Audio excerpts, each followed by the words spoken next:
man. I want to welcome everybody to the first inaugural show of the Swords and Candy podcast. Your host, Bigg Slim, man.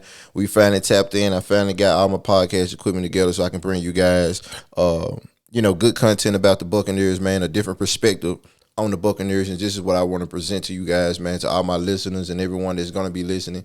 If you're tuned in right now, you're listening to this on YouTube, make sure you subscribe to the channel. Make sure you hit the like button, man. Let's get these likes in. Let's get these subscribers in, man. And I guarantee you guys, I'm definitely drop a lot of content going through the off season and throughout the season and throughout the playoffs and all the way to the Super Bowl, hopefully, man. And just having an opportunity to put my voice out there and put my perspective out there and give people something else to listen to, a different perspective to listen to, especially as a fan that's out of town, out of market fan that's not in Tampa, that really invest in the team and make sure I watch every game Sunday, man, and just really can really break the team down. It's been a long time fan since 1997, so I've really been a part of this organization, a part of this team, fan wise, for a long time, man. So I think it's time for me to go ahead and get my podcast up and going and put my voice out there, put my perspective out there. And I'm pretty sure I have others, fans and listeners that will kind of have the same, mind frame and same thoughts that I have. So let's get right into it, man. Like I say, man, once again, welcome everyone to the Swords and Candy podcast. So we're going to jump right into what's going on with the Buccaneers and the most recent transaction. And that's what everyone is talking about, is about the big signing about Akiem Hicks. If those don't know, he played defensive end for the Chicago Bears. He's been there for a while. He was very productive there. Always was a guy to look out for and pay attention to on the defensive line. And now he's a Buc. And what the conversation is going on now is like, okay, well, what happens with Ndamukong Suh? And I would tell everyone Suh is gone. You don't bring a guy in like this and still keep Suh. Now, if Suh want to come back at a team-friendly deal and he can maybe take over not show spot, that's probably all he can really do. But we don't see that happening. We know that's not going to happen. So, man, I think all things come to an end, man. And at the end of the day, Suh ran his course here. He gave us 3 good years. He won a ring. He can't, feel bad about it. It's kind of similar to the JPP situation. Like, these guys ran their course. They came in, did what we needed them to do while they was here. But we had to get younger. We had to get faster on that D-line. I think that was the Achilles heel for our team, is as far as the D-line couldn't really get the push we needed to get the pressure that we needed on those great quarterbacks that we played. And they put the offense in a bad situation because they had to constantly produce and score because of the fact that we couldn't really slow these high-power offenses down the way we would like to, and that's really through the defensive line and the front seven. Once again, nothing against Suh. I just think that Suh doesn't have that agility anymore. I think he's still a great, effective, productive run stopper. But as far as getting to the quarterback, really pushing the quarterback, really, moving around, I don't think he can really switch gaps like that anymore, man. And it's nothing against his game. It's just age. It's attrition, right? When you have a guy that comes in and he's 22 years old and you're putting him at 22, 23 years old, like a Logan Hall, a guy that's maybe 24 years old, and you put him next to Ndamukong Suh and you ask these guys to kind of just get off the line and get off the snap, like, you're going to clearly see the difference. I think that what happened with JTS last year when he came in for JPP. Like, even though you kind of see JTS was kind of learning and kind of figured out, you could tell he really wasn't really know what he supposed to do at times. You could tell he's just raw talent. But man, the speed, the energy, the motor, that's what we need. And then, like I say, it's nothing against JPP, but you can look at JPP and you can tell, hey man, he just doesn't have that get up anymore, man. That motor doesn't run hot anymore. I think he's really producing off, wisdom and awareness and experience rather than true talent, athleticism, and really just going hard every play. And I mean, that's what happens with guys when they reach their time of their career, man. They really just trying to be more efficient as opposed to just really going out and wrecking stuff. So, once again, man, I'm really proud of Akiem Hicks signing. We can go ahead and start breaking him down and see, why and how he will be a good fit for us and a good replacement for Suh. And we can start off with just size comparison. Suh comes in at 6'4", 315. Akiem Hicks is 6'4", 335. So he's a little more stockier, a little more heavier, but he also has more speed, and he's 2 years younger than Suh. So we really extend having someone at that position before we able to draft a rookie replacement. And I think that's the way we're gonna go. If you look at the trend of the defensive line, it all started with Vita Vea. Then it went on to Logan Hall. Then it went on to hopefully whoever we get on this side, JTS as well. So we know what we have to do as far as keeping this team fresh and keeping young talent on the team. We have to make sure we draft right, but we also have to make sure that if we're bringing in players that they fit the mold of what we want to do and they're already established. And definitely not holding on to someone too long, right? I think that's the thing with Suh. I think Suh could have still came back and been productive. But I think right now, Akiem Hicks is more productive, more disruptive than a Suh today. Nothing against Suh's career, and I think he's maybe could be a Hall of Famer. That's a conversation for another day. But I think Akiem Hicks gives us that extra juice that we didn't have out of Suh.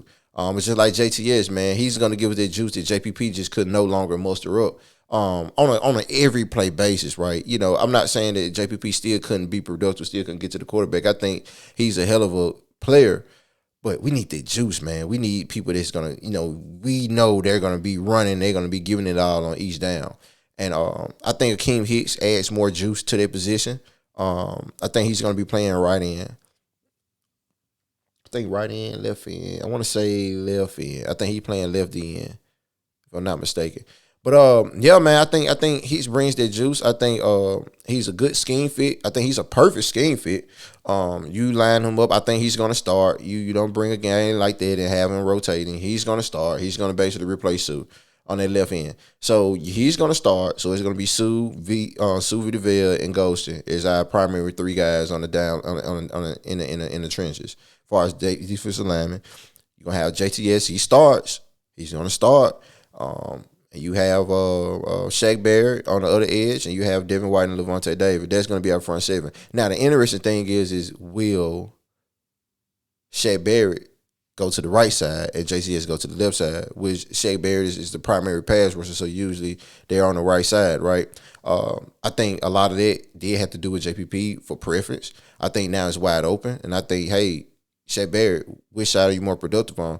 Let's put him on the most productive side, the right side, if we have to, and have JTS come off the left. Now, it all comes down to scheme because I think not only do Shaq Barrett does well with the pass rush, I think he does well in following his zone coverage and falling back and pass covering as well, and defending the runs, setting the edge. I think he's an all-around edge guy. He's not just simply a pass rusher. I think he's a very balanced combo type of edge rusher that, you can ask him to get to the quarterback, but you can also ask him to drop back in coverage on the edge. You can also ask him to say, hey, stand pad and play the run and, set the edge. So I think we open up what he can do on each side of the field, on each side of the defensive line. And I'm interested to see how that all works out and what side JTS is more comfortable on.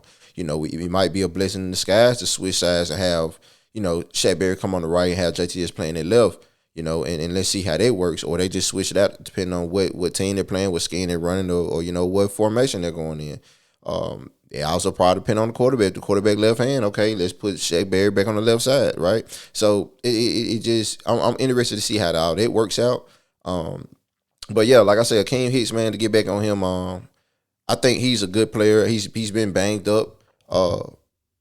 These last couple of years, the last 3 years, he's only played 29 games in 3 seasons, but at the end of the day, it's nothing that was career altering, right? And that's what I tell a lot of people. A lot of people bring up the injuries and healthy, and I say, yeah, if healthy, he's gonna be a much better player this season than what we could have got out of Suh.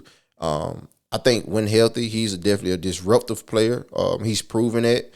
I don't see any, him losing anything. I don't see a loss of step in him. I think he's a very savvy vet, very grizzled vet. I think he's gonna bring that leadership to that defensive line that we've already had with Suh. He's just gonna bring a different element. I do see him playing full season. Like I say, his injuries was ankle injuries, groin sprains, just sprains. It was nothing blowing out of league, tearing ligaments or anything like that. So it's that would come with playing in the trenches, man. And if you're a big guy that's taking double teams, you're gonna get those nicks and bruises. And I think a lot of people are like, well, he's, injuries is one thing. I think injuries hurt worse when a team is not bringing you back this season. I think that's how his time ending in Chicago, it was just they decided not to bring him back, extend his contract. But if I understand you're not going to extend my contract and you're basically saying, hey, we're going to move on without you, and it's my ankle hurting, yeah, my ankle hurts even worse, and I'm not finna go out and try to, play on that or anything like this. Definitely started time to make a big decision with my body and look forward to the next move in my career. So I think that all went down. I don't think that he was just really hurt to the point he couldn't play. I'm not also saying he's quitting on the team as well. I just think when it came down to it, he knew he wasn't going back to Chicago. Well, look, man, let's shut it down. Let's focus on getting healthy for the next team, for the next city, the next situation I'm going to be in. So I think, and it's not a think. I know he's going to come in 100%. He's going to be ready to go. I think he's going to be eager to play with his team because we know he knows that we're set up to win. And I think when you bring vets like that in, especially like Akiem O'Neal, those guys coming in, they're about the business. They're understanding that, hey, this is not just a team where I'm coming to get a check. Like, hey, we're trying to win. You got to come in and put your hand in the pot. So I think when you got guys like this is coming in, similar like Suh when he came in. Those guys are the model vets. They're gonna come in. They're gonna be about the business. They're gonna understand what the goal is, and they're gonna work towards it. They're gonna put their hand in the pot, put their hand in the pile, and help reach that goal. I think Akiem Hicks, man, he's gonna definitely be a good situation for us, and it's really one of the best signings we made in free agency this year.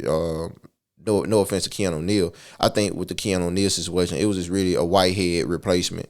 Whitehead's good. I think he's a damn good player. But he ran his course. We can find a strong safety that like to play down the box and play downhill for a better team friendly price. I'm a big fan of him because he was a homegrown product. But that's the business of football, man. You got to go where you got to go. Some teams just like, hey, we can get this same type of value for at their position for a different cost. And I think that's the direction they went to. And they also provide leadership in their secondary as well. As far as veteran leadership in Akiem O'Neal, he's familiar with us. I think Mike Evans is familiar with him as well. If anyone remembers the Thursday night football game when he really put that lick on Mike Evans, man. But I think Akiem O'Neal brings some much needed veteran leadership in their secondary. When you got young guys like Winfield, when you got young guys, midway young guys like Jamel Dean and Carter Davis, and you got a young DB room, right? Mike Evans, Mike Edwards, and all of them. So you bring in Akiem O'Neal, who's the senior of all of them, and he can show them some things, man. He can definitely help maybe raise Winfield play to the next level. Just having that safety back there that you're not relying on Winfield to figure it all out, right? Now you have a safety that done seen things before and played these teams before and played these teams multiple times in multiple years, and he knows and he's seen a lot. So I think that's a definite good signing for us in the secondary, man, and along with Akiem Hicks. But I think Akiem Hicks take the cake because of the simple fact that defensive line was definitely something we needed to address. It was something we had to get younger and faster. We had to get more pass rush.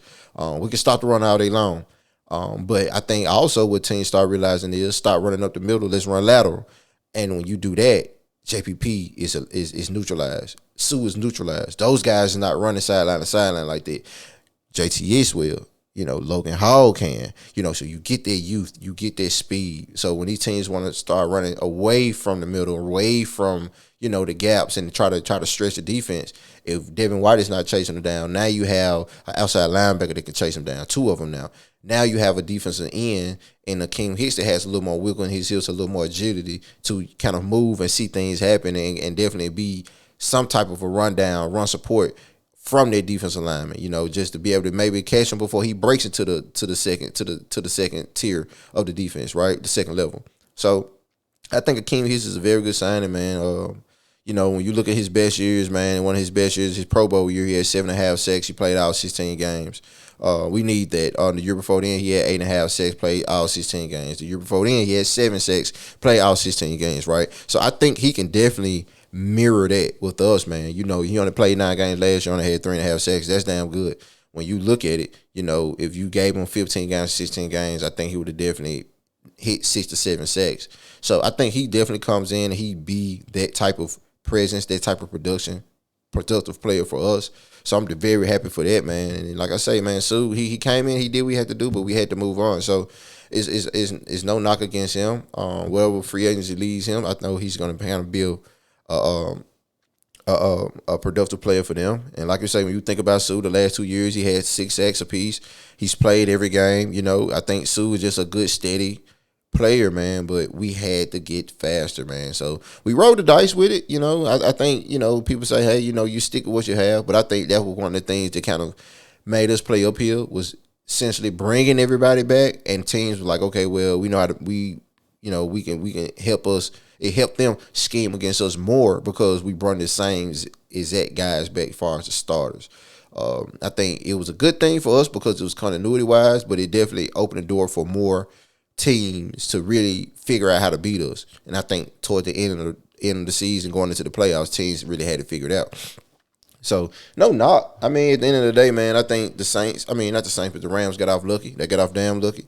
I look forward to playing them again. But it's going to be an interesting season. So about Akiem Hicks, man, I think he's a very good signing.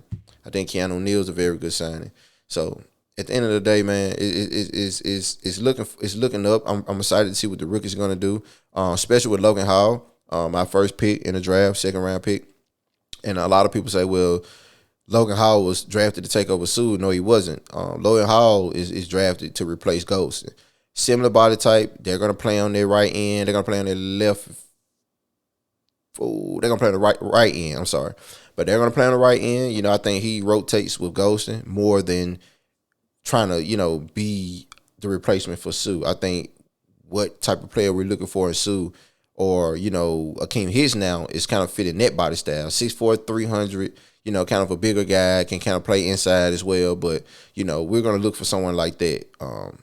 Logan Hall, I think he has a lot of potential. I'm eager to see what he can do, but I think he's more of on the right end side. He's kind of running behind Ghostin. He's going to be that speed we have that we need from that position that we don't get out of Ghostin. Ghostin's not a pass rusher, right? And one thing about Ghostin is he's been, one of those steady eddies as well. We drafted him, 4th round draft pick way back when out of Michigan State. So, and he's been the second longest tenured player to Levante Davis. So they speak volumes about his production.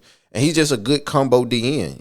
No, I think he's better as a 4-3 DN, but he's a good combo DN because he can play outside and inside. He can play in both. So he's just very versatile across the defensive line, and that's kind of been the main component of his career. He could play across the defensive line whatever you need him to play. Even Dirk Cutter said that, right? Like, thank God for Will Ghostin because if we need him inside, he can play inside. He's big enough to play inside. He's big enough to play outside, right? So. That's one of them things, but of course he's not a pass rusher. So I think with Logan Hall, he brings that energy, he brings that motive. On that end, I don't see him being the answer for Suh. I think we're still working on it. I think that's going to be one of our main things on the list going into next year, into the draft, that we're going to be trying to look for that guy we could bring in behind Hicks to kind of groom him up, like how we did JTS with JPP. So you got to remember, when we draft these guys, the guys only got about 2 more years before, we let the rookies have it. So be expecting this might be Ghostin last year in Tampa. And it's a good thing. I think he can walk off to the sunset, especially if we win it all. 2 rings for a 4th round pick, and you did it all in the same team. That's not nothing to sneeze at, right? So I look forward to seeing what Logan Hall can do, man. I think he was a very good player at Houston. Fun fact, he was more productive at Houston than Ed Oliver. So, and I liked Ed Oliver coming out the draft. I think Ed Oliver was one of those guys that, he reminded me a lot about Jerry McCoy, about that really fast first step off the line, that quick fast, that good quick twitch off the defensive line as a 3-tech, right? But I think Logan Hall is definitely a better scheme fit than Ed Oliver would have been. Ed Oliver's kind of small, little on the smaller side. But I think Logan Hall is going to be good for us, man. And we talk about this offensive line we drafted, man, and I think he's going to be good as well. But like I say, this podcast right here, man, just an inaugural podcast, the first episode of Swords and Candy podcast, man. I'm going to go ahead and wrap it up. I'm going to keep it short. But at the end of the day, man, make sure you hit the subscribe button. Make sure you hit the like button, man. We're going to talk more and more about the transactions and going into the offseason, what training camp is going to look like, and who's stepping up and who's showing out and who's not stepping up and who's showing out. So stay tuned, man. Make sure you subscribe. Make sure you hit the like button, man. I'm going to be dropping content periodically and all the time, as much as I can, about what's going on with the Bucs, man. So I'm very proud to be here. I'm very proud to be, a source of information and perspective on the Tampa Bay Buccaneers, man. So I appreciate everyone for listening, man. Stay tuned for more content, man. It's your boy Bigg Slim. I'm out. Church.